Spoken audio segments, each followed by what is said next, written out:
on Leander, Godavari, Delhi and Talwar class ships, including as a part of the commissioning crew of INS Tabbar in Russia.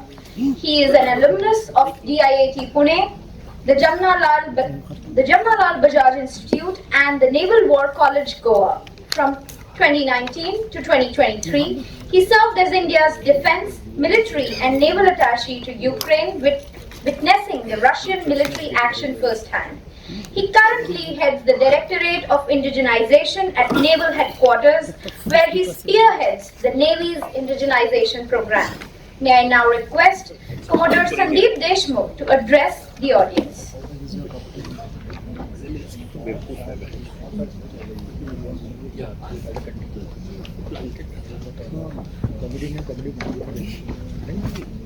That's right. He came in for that only.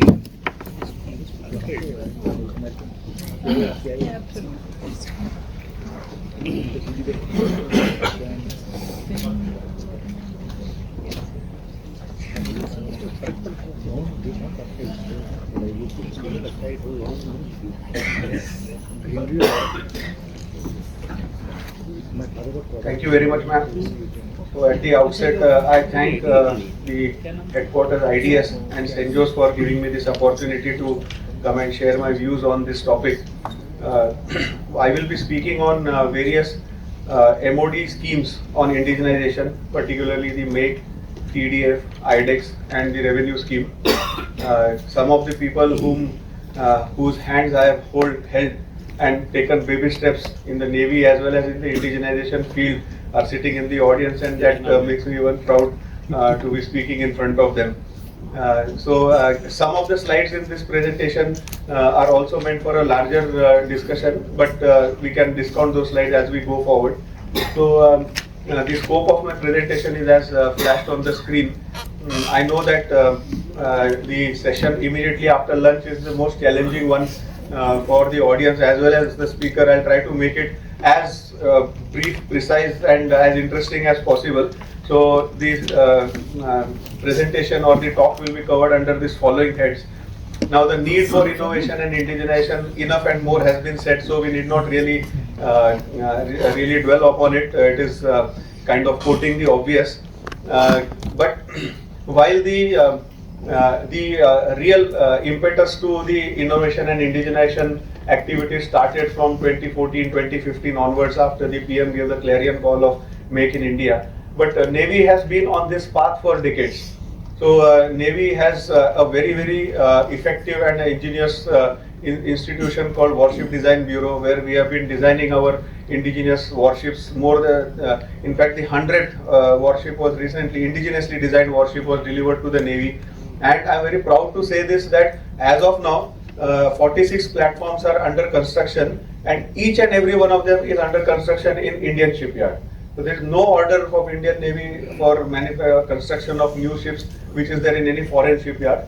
And each of these projects, some small, some large, goes into thousands of crores.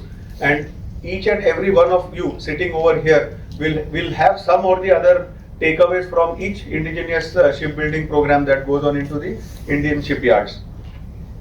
So there are certain guiding documents which actually guide this indigenization and innovation program. Two of them very famous, the Defense Acquisition Procedure and the Defense Procurement Manual. DPM 09 Chapter 15 used to guide this process since 2009 onwards. We underwent a lot of internalization, a lot of internal reviews, threadbare discussed this Chapter 15, and I am proud to say that I was part of that team. And eventually, Ministry of Defence has come out with a new document called DPM 25, and Chapter 10 of DPM 25. I'll encourage all of you to read this chapter if you are going to be participant to this innovation indigenization activities under the revenue scheme. But at the same time, under the capital schemes, the DAP is the document which governs these activities, and these are all available on the internet. In addition, I would like to mention two more documents, although there are multiple such guiding documents available. These two, of course, are primary, DAP and DPM.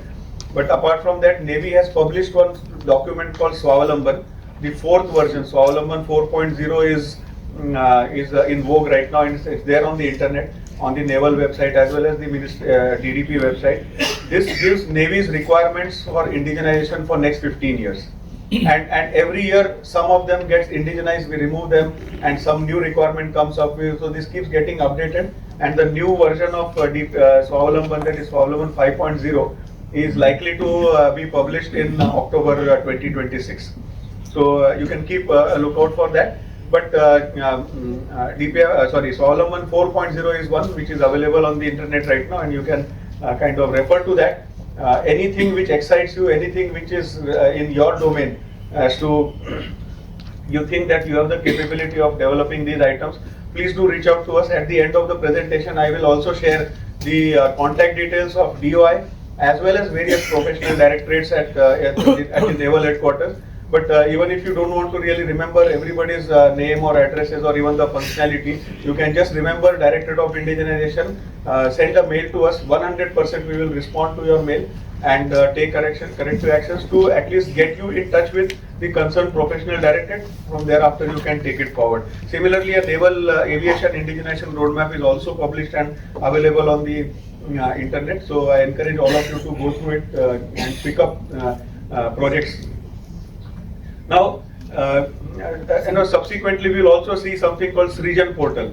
So Srijan portal has also the requirements of indigenization by the Army, Navy, Air Force, and so on. But this Swavalamban document or this aviation roadmap or this Srijan portal, one of the kind of limitations, and I do not want to use it in a negative sense, but the features is that while it is a communication platform that we communicate to you that this is our requirement, and then you see that okay, this is the requirement and this is the directorate, there is no automatic indigenization process linked at the back end. So whether you see something on this region portal or whether you see something on this Swavalamban document or this naval aviation roadmap, you will still have to go through one of the 4 indigenization routes, that is MAKE, TDF, IDEX, or the classical revenue route. And you'll have to, that is something which is work in progress. We are trying to make this region portal as interactive as possible and as automatic as possible. But as and when it happens, we will see. But till then, this is the thing which you should keep in mind while you are referring to this document. Now, before we go further, there's another thing which I would like to kind of disclaimer or something, or some kind of a statement which will catch your attention, that and this particular statement I have heard from one of the persons sitting in the audiences, that we do not really, we in the sense the people in the armed forces, we do not go with a checkbook in our pocket. Neither do we go with an order book in our pocket or a supply order in our pocket. There are certain procedures to be followed. Certain organizations are involved, and the design is made in such a way that they remain independent and autonomous to make the system fair. But as a result, there is a little bit of time penalty. So if you are going to be participant to the innovation indigenization program, फिर आपको रुकना नहीं है, आपको थकना नहीं है, आपको हारना नहीं है. लेकिन at the end of it, definitely there is a big reward for us and for you also, and that is one thing which you should keep in mind. If you start a particular activity and if you are able to get a supply order maybe within 18 months or so, you can say that's a very good timeline. And the fact that 18 months we should actually come down to 8, and then 8 should come down to 80 days or so, that realization is there at our end, and we are working on that to how to compress these timelines, but this is what it is as of now.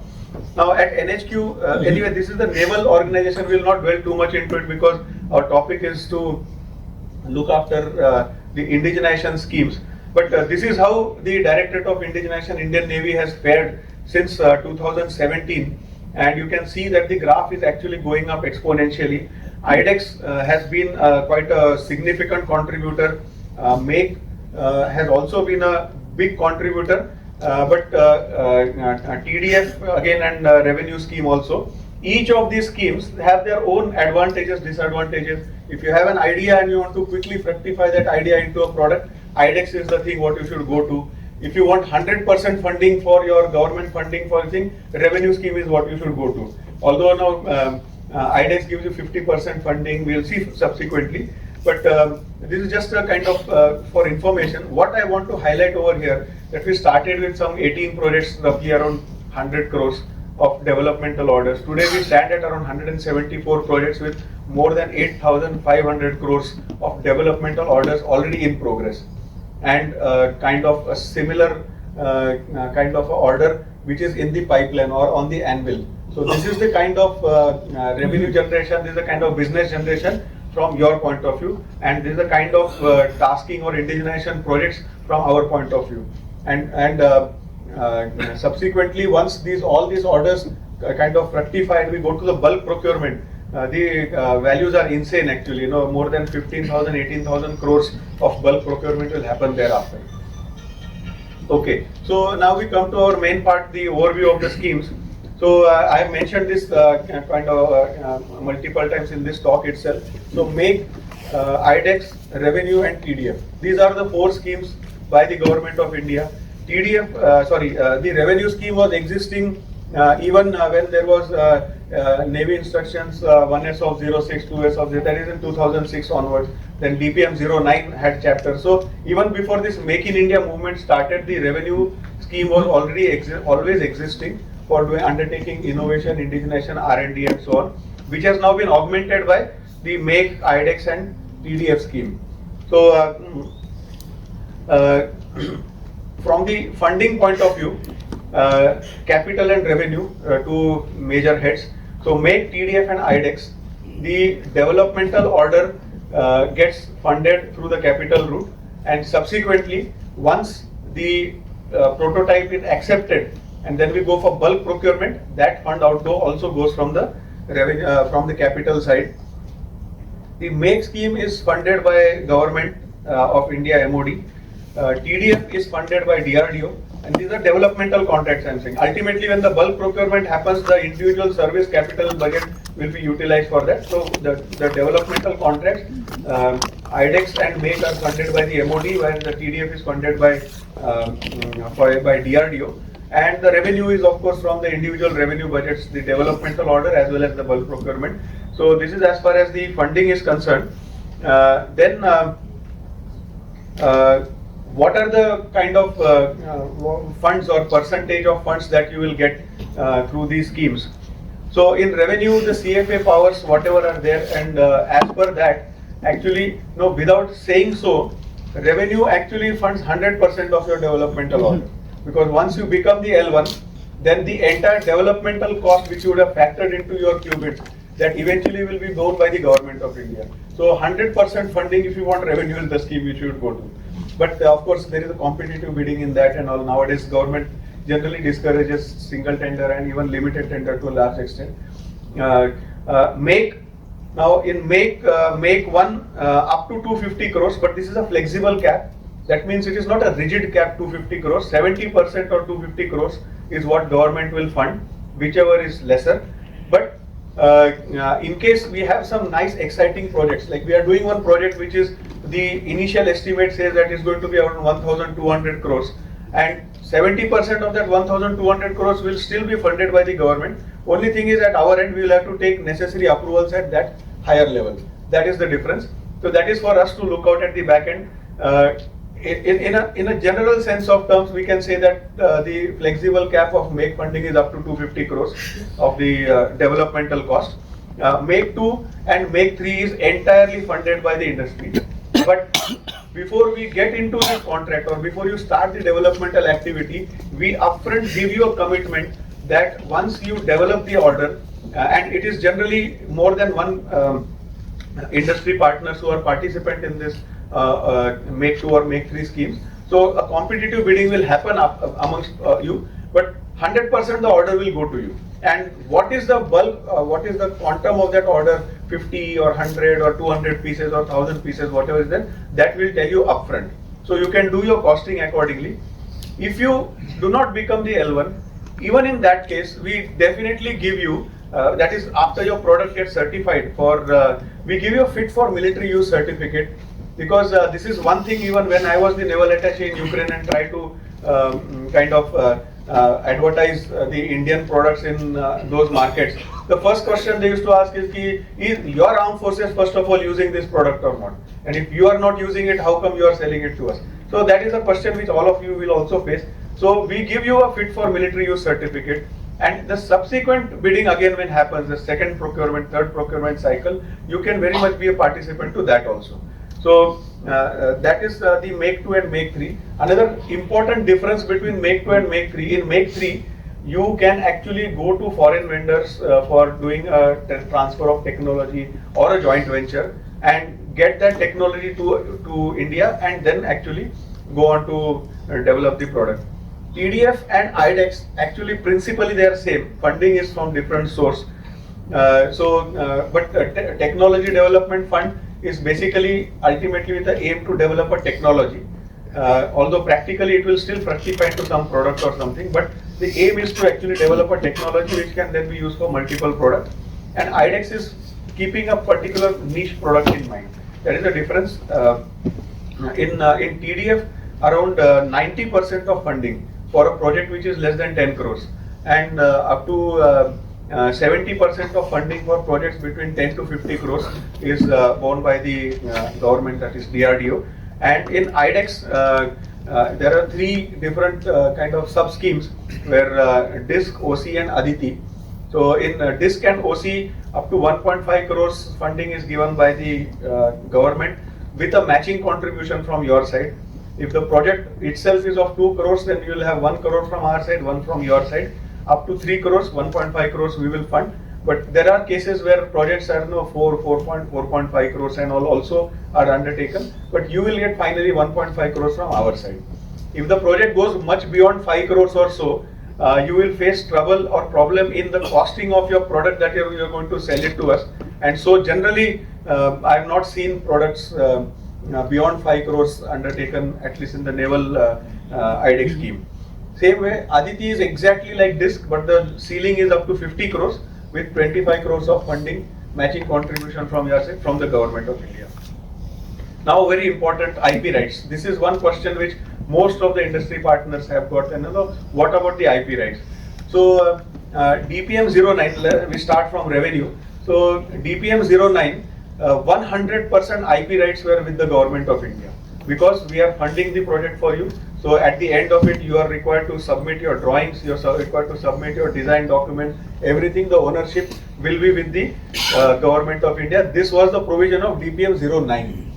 This with repeated interaction with industries, getting feedback from the industry and the kind of thought process at the services headquarters as well as the government. The DPM 25 actually is quite pro-industry. So it says that usually the 100% IP rights will be with the industry or at the most it will be shared IP rights. So definitely you will have at least 50% stake on the IP of the product that you develop through revenue route. Whatever is going to be this share is usually going to be promulgated in the RFP that we upload on the portal on that basis. But generally the feeling has been that it is okay. You are finally, whether it's a government of India enterprise or a private industry, finally you are part of this nation and nation building team. So even if you own the IP rights, we are kind of ready to forgo that kind of a right. And but watch out for the details in the specific RFP. As I said, based on the DPM 25 clauses, at least 50% IP will definitely be there with. Then coming to TDF, again it's a joint IP ownership in TDF. Now in Make, it is little not very straightforward kind of a thing. So in Make 1 up to 70% and with big money, 250 crores and all government is spending. So government will have a lot of kind of involvement in the product development as well as the developed product thereafter. So I encourage you to read the chapter 3 of DAP to understand this in finer details. But there are kind of lot of ifs and buts, if then else so kind of a thing. That is as far as Make 1 is concerned. Make 2, by and large, you will own the entire product. Government will have margin rights. That means, suppose somebody develops a product for us and then you decide to probably sell it to Pakistan or China or some country which you would not like to. That is the place where government will come in and say, that is not possible. Apart from that, you will have the ownership of the product that you develop under Make 2 as well as Make 3. And IDEX, again, it is full IPs with the IDEX winner. So now going into the details, actually practically speaking, a lot of important details we have already covered in the slides which we have covered so far. But just to kind of for sake of completion, make scheme, make 1, make 2 and make 3, we have seen what are these schemes also. Chapter 3 of DAP is the governing document. So I encourage all of you to read. It's not a very exhaustive chapter as compared to the size of the entire DAP. That is make scheme, in which make 1 we discussed up to 70% of funding with a flexible cap of 250 crores. Make 2 is industry funded with minimum indigenous content of 50%. But one additional qualifying criteria over here, that projects under make 2 which are less than 100 crores are kind of exclusively reserved for MSMEs. And suppose we do not have any MSME coming forward for this thing, then it gets open to larger conglomerates or bigger industries. And make 3 again we said it's largely import substitution, where you are permitted officially to kind of have a joint venture or have a transfer of technology, and the minimum indigenous content in this particular case goes to 60%. That is one difference. Now, one small detour over here. Navy is progressing one make 1 case quite successfully, and it has kind of made good progress in very short time. We recently had a review. One kind of a hidden advantage which I had discovered during that meeting. So while you can also put forward a lot of suo motu proposals, and then you can maybe develop a product on your own based on your knowledge about the armed forces industry and all, and then try to sell that product to the Navy. That route is always available, but always try to utilize some or the other scheme of Government of India to develop an indigenous product, even if it is kind of like make 2, even if you are required to fund 100% of the developmental cost, but still it is good to first get registered into the make 2 scheme and then develop that product. Why? Because while our interaction will be, we have a requirement of let's say 10, 15, 20, maybe 100, 500 MOQs, whatever, depending on the size of the product. But the fact that you have successfully developed a product under the MOD scheme gets registered into the diaries of the Government of India. And when the ministries, when they interact with each other, this information is shared laterally. So now, if you have developed some product, particularly big ticket products which happen in make scheme, if this has got developed by an Indian industry, if Ministry of Shipping is going to undertake some kind of a shipbuilding project, or Ministry of Railways or Ministry of Power Generation and if they are going to develop some product and they require some product, the first question the Government of India will say is that this is a product developed by under Make in India scheme. Why is it that you should not use this product? And in all probability, we will have to justify otherwise, in the sense, default setting will be, since your product has been developed under the Government of India's Make in India scheme, that is a default setting that will be used. So the market does not get limited only to Navy because you have done a make project with Navy. It extends to Army, Navy, Air Force, beyond the Ministry of Defence also. So and it automatically, systematically gets registered. So you don't even need to really pitch for it. The Government of India internally itself will ask questions to people as to whoever is processing that kind of a case. So this is something which we realized very recently when we had a meeting with MOD officials and so on. Then these are certain kind of, yes. But where do you register this make 2? Pardon, sir? How do you register make 2? So there are no suo motu cases in make this thing, sir. The need will come from our side.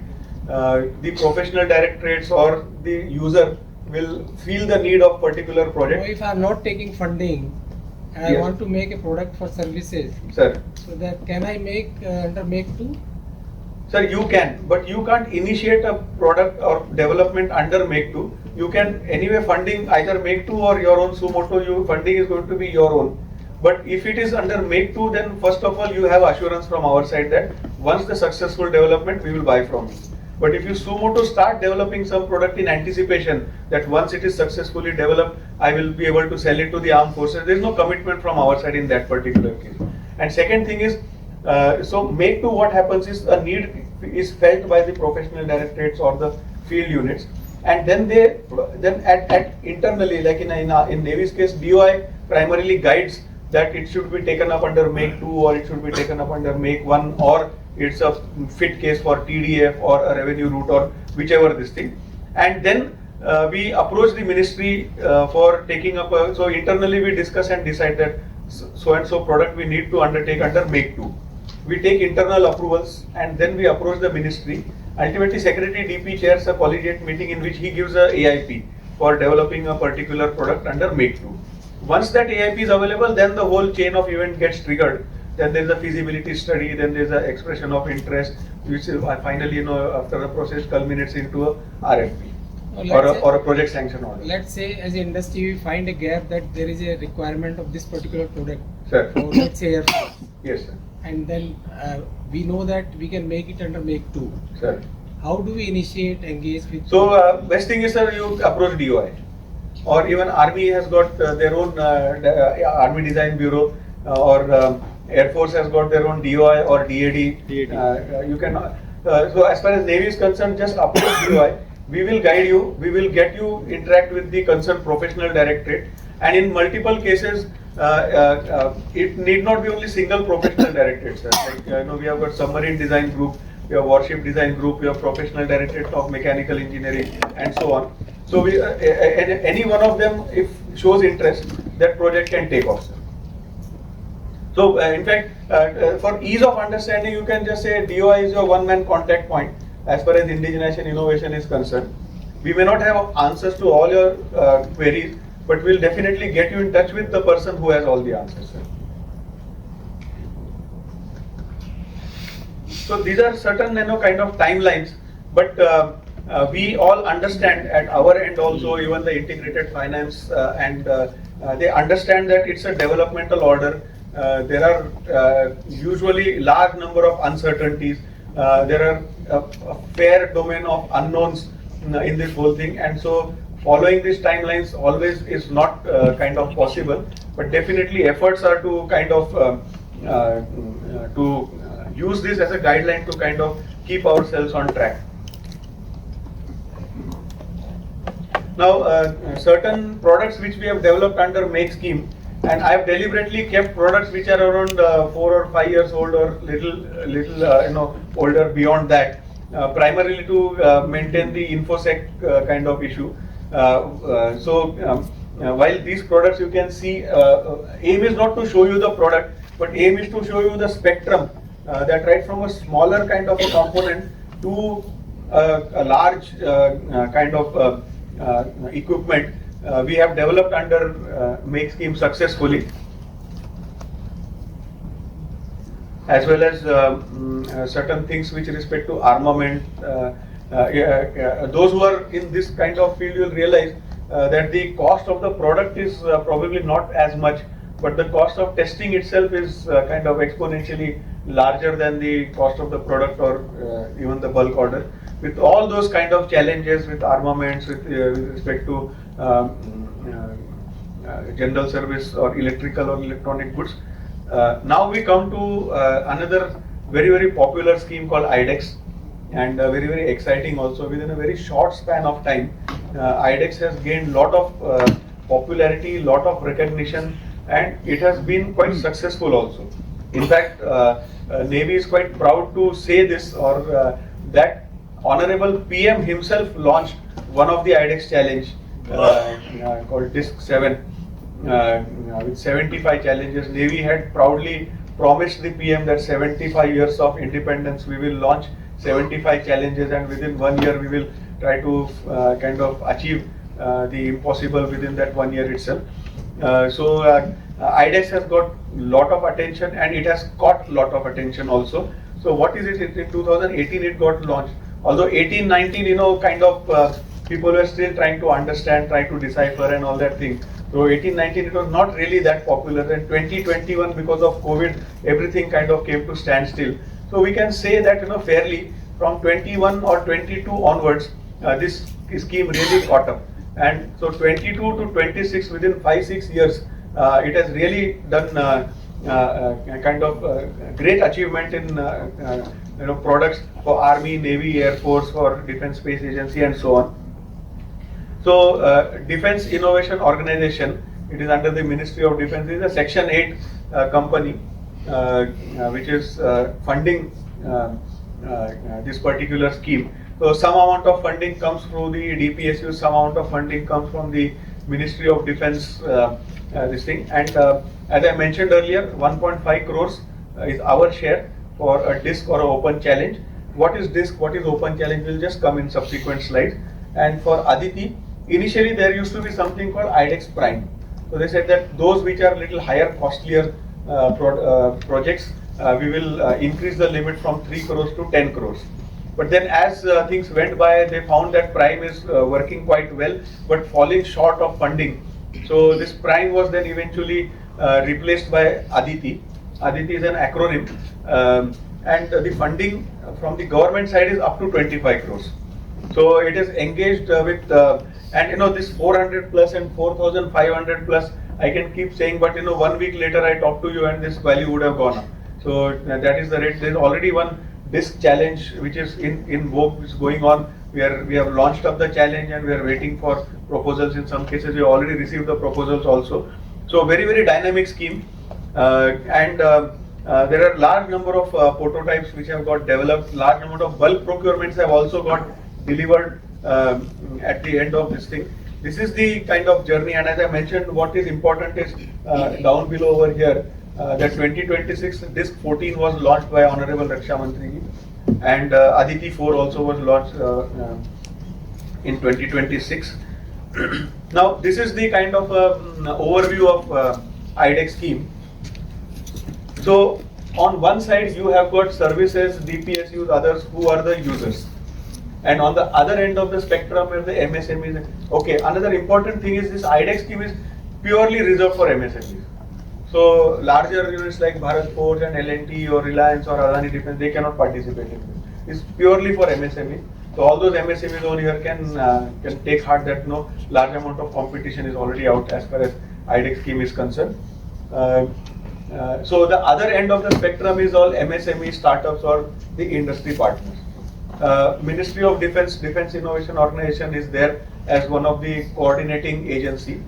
And what is there on top is this blue arrow that shows the actually flow of the scheme. So when we talk about DISC or Aditi, it originates from the user and we reach out to the industry partner. So what happens is the user first reaches out to DOI, then DOI collates all the requirements, take internal approvals, we reach out to MOD, DIO, and then in some particular forum, we actually upload this as a DISC challenge. And in general understanding, launching of a DISC challenge is something like uploading an open tender RFP onto the portal. So it is now there on the internet, and then people all across the country can view it, and then they send their response. So now they are responding to our requirements. So this is the flow. Now once you respond to us, we take cognizance of the responses received. Some amount of filtration happens at the preliminary level, then some little more filtration happens, and eventually a very, very niche group of maybe or a small group of about 4 to 5, and in some cases even we have gone up to 8 also. MSMEs are selected who are really very promising, and it is possible that there may be 3 or 4 people giving the same solution, but their approaches are different, and as a result of that approach, you will end up developing a different type of solutions or different type of technology. So this particular fact is also taken into consideration. Although recently MOD has passed an order that so till now there are cases where we have given the IDEX developmental order to 3 firms in some few cases. In many cases we have given orders to even 2 firms who are then eventually competing with each other for completion. And of course every project has at least one winner. But now recently one order has been passed that amongst this selected group, eventually the L1 will get the order, and there is still a lot of manthan going on at our end, back and forth discussions that whether this L1 should be followed, should not be followed, and now whatever, what is the views of each, service headquarters have got their own views and different things. MOD, DDP has their own views, DIO, and so on. While I am privy to that, I will not definitely indulge into that over here. But definitely some kind of a thought process is going on at the back end. It may result into this order being revoked or may not. That only time will tell. But that is what it is.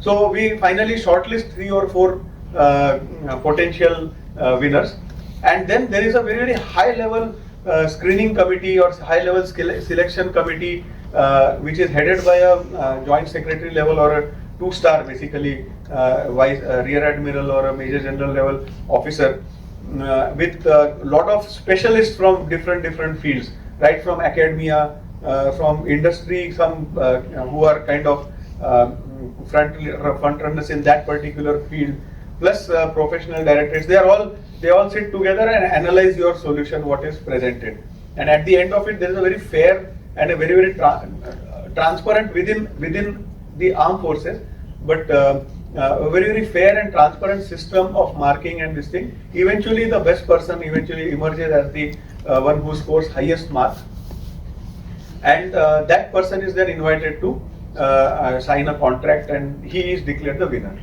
Then his journey starts. You start development.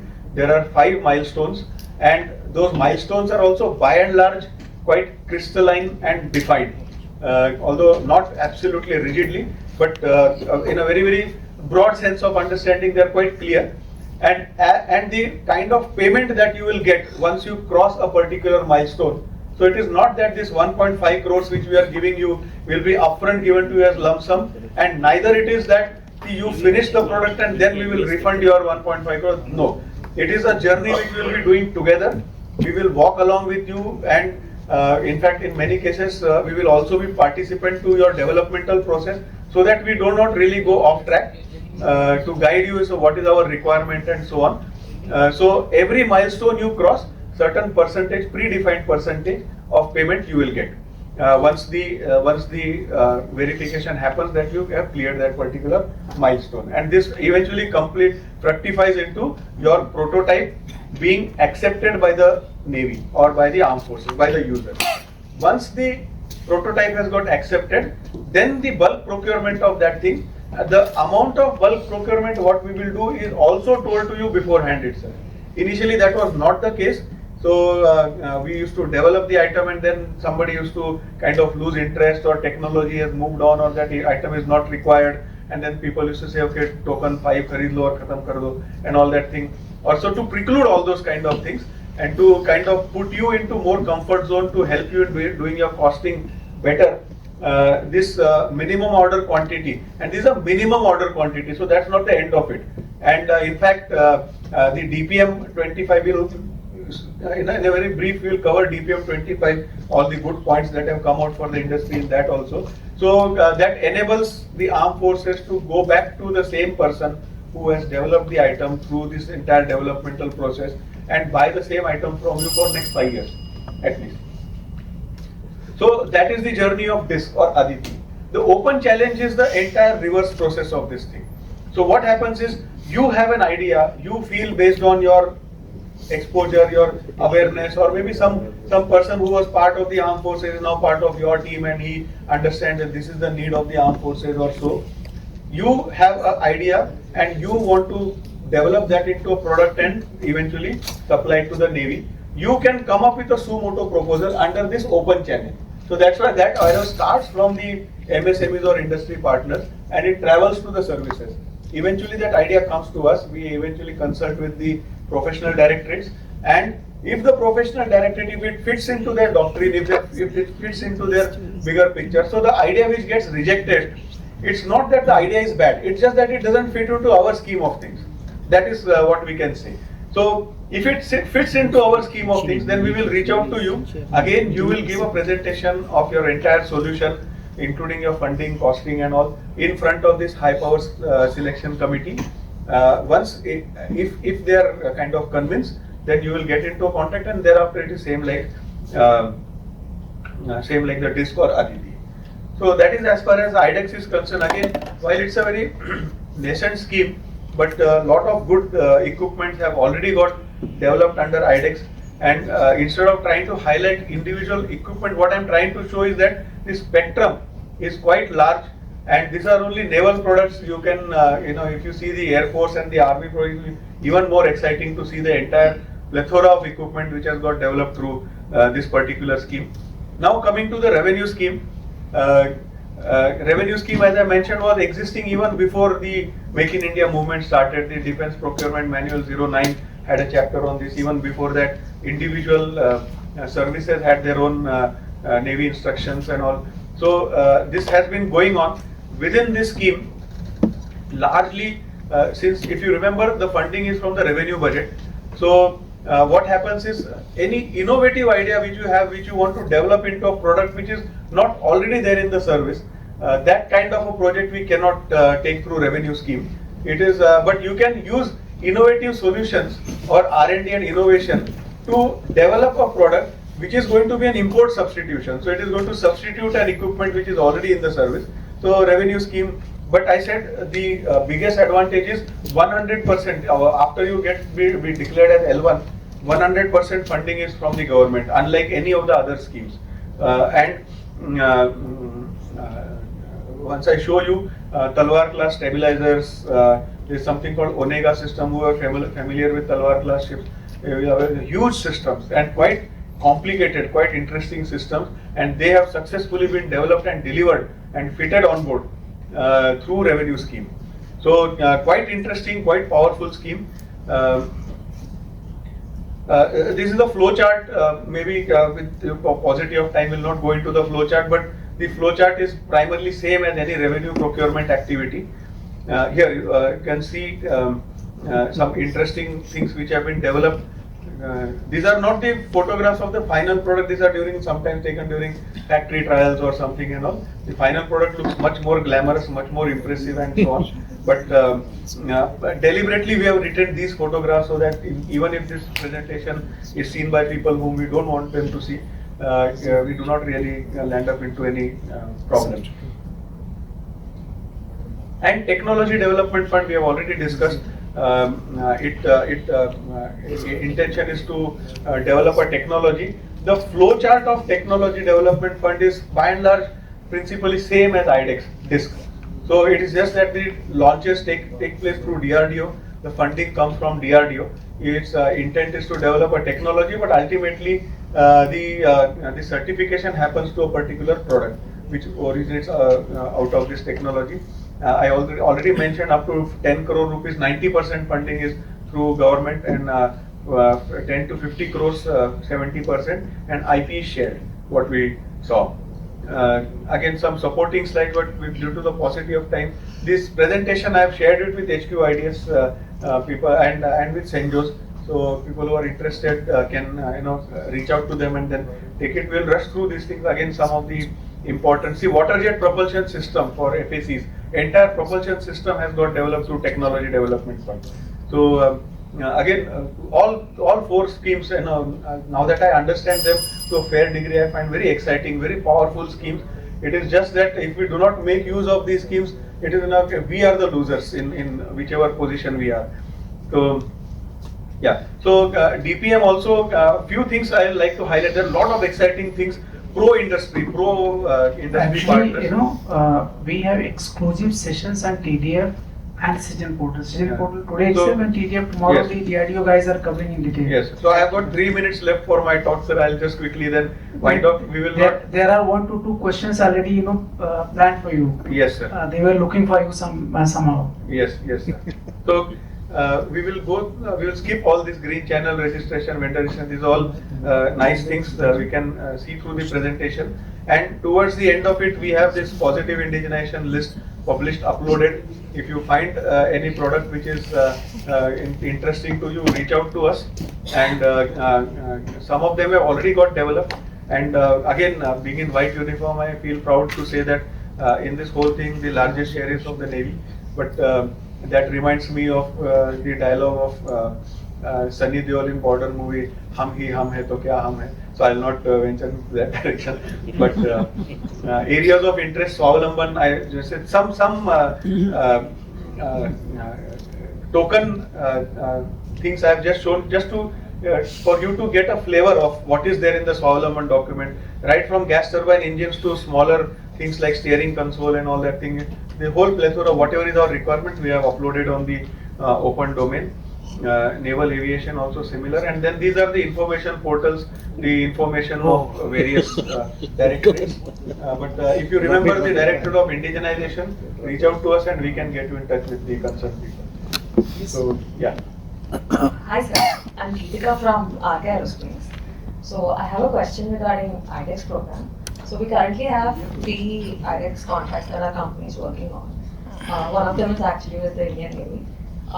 There is another risk challenge that we are working on, and like you were mentioning, there was a L1 concept that was introduced recently, and we got the project in 2021, and now that is affecting the now there are 3 companies that have received the project, and now they have told us that L1 and L2 only will be considered. So our company has raised funds. Of course, many other companies will raise funds basis these projects that we get. So how do we solve this issue? Because it's a it's an individual problem of your company, but there's a larger issue in this thing. So when I told you that there's a lot of kind of internal debate going on. So we know, first of all, this is only IDEX scheme is only for MSMEs. So that means you do not have deep pockets. Suppose a big company like L&T or Adani Defense, some project gets stalled for 4-5 years also. They can absorb that shock, even if it's a big shock. But even a minuscule amount of that for MSME becomes very difficult. A lot of MSMEs either stake out their equity or some of them take loans, some of them, and the longer the duration happens, not only for placement of order, even for fructification of trials and all, you are losing that interest every day. So all this realization is there at the back end. And so, as I said, otherwise it's very simple, once the order is passed, then that's the end of it. But still the discussion is going on, there are still pros and cons, quite compelling argument from both the sides. So because we're actually at MS4 stage. So whatever, whatever your program or the contract has been signed with you, which you have reached to milestone 4, that will go on smoothly. That will not have any problem. But they have midway introduced this L1 concept, L1 and L2. L1 concept is basically to get into a contract with somebody. Now, if you have reached milestone 4, that means the contract with you is already in place. So you are not going for that project which has reached M4, milestone 4. If I may, her question is, there are 3 people developing same solution, and now they have been told that whosoever is L1, he will get to deliver the final solution. That understanding was always there. Right? So not the L1 part. Okay, the thing is, whoever finishes first will get the contract. But then, what Commodore Kamboj said, that this particular rule, that if there are multiple winners, then amongst you, whoever is the L1 will get the contract. That was always there. In your case, the L1 concept was not there. In what sense? That the contract is signed with 3 firms. Whatever is your costing. So maybe your costing was 1.5 crores, some other company was 2 crores, and some other company was 3 crores. But irrespective of whatever the costing, we got into a contract with all the 3 of you. Yes. And all 3 of you are developing based on your capacity and this thing. Once you develop the product, we will have a kind of a tendering kind of a process, and whoever is the L1, that kind of a concept was always there. What L1 I am saying is that once we have selected 3 companies, we call you for HPSC. We have not yet signed the contract with any one of them. And now we find 3 companies worthy, in your case like. Now amongst this, whoever has quoted least. Been signed with you? Yes, we got an MOQ. All 3 companies have gotten an MOQ of certain number. Yes. By the Navy? Yeah. Sorry, this is with Air Force, but with the service, but yeah. you got a contract. Yeah. We got it officially from them. we'll raise it later. After this, you must definitely raise this issue and clarify Yeah. or you can take it. Well, what I understood, I think MPQ is mentioned. If three basically developers are selected, three companies are selected, all three will be given respective Yes. MPQs. Yes. So that MPQ they will honor. But when it comes then to L1 price, that has to come to L1 price. So because the L1 discussion has started very recently. No. The L1, that's what, the L1 what you were thinking of and the L1 which I spoke is different. Okay. Your L1 is after the product has successfully developed. That means first we signed a contract with you, then three of you developed the product, and now amongst these three companies who have successfully developed the product, who should get the order? Sir, if That I will may- that will be decided by L1. This concept was always there. What L1 I am saying is that we have still not signed the contract with any one of you. Okay. We have shortlisted three of you. Now we feel three of you are worthy of getting into a contract. In those days, we got into contract with all three of you. Now, with this L1 order, we will get into contract with only one of you who is L1 in your budgeting. Sir, so we got a document. All three companies got a document. So what we can do Which now? has been revised. Okay, so we So- will discuss. I am going to be Yeah, here after sure. this thing. We can discuss it so that some more people get a chance to answer. Sure, thank you. We will take one more question from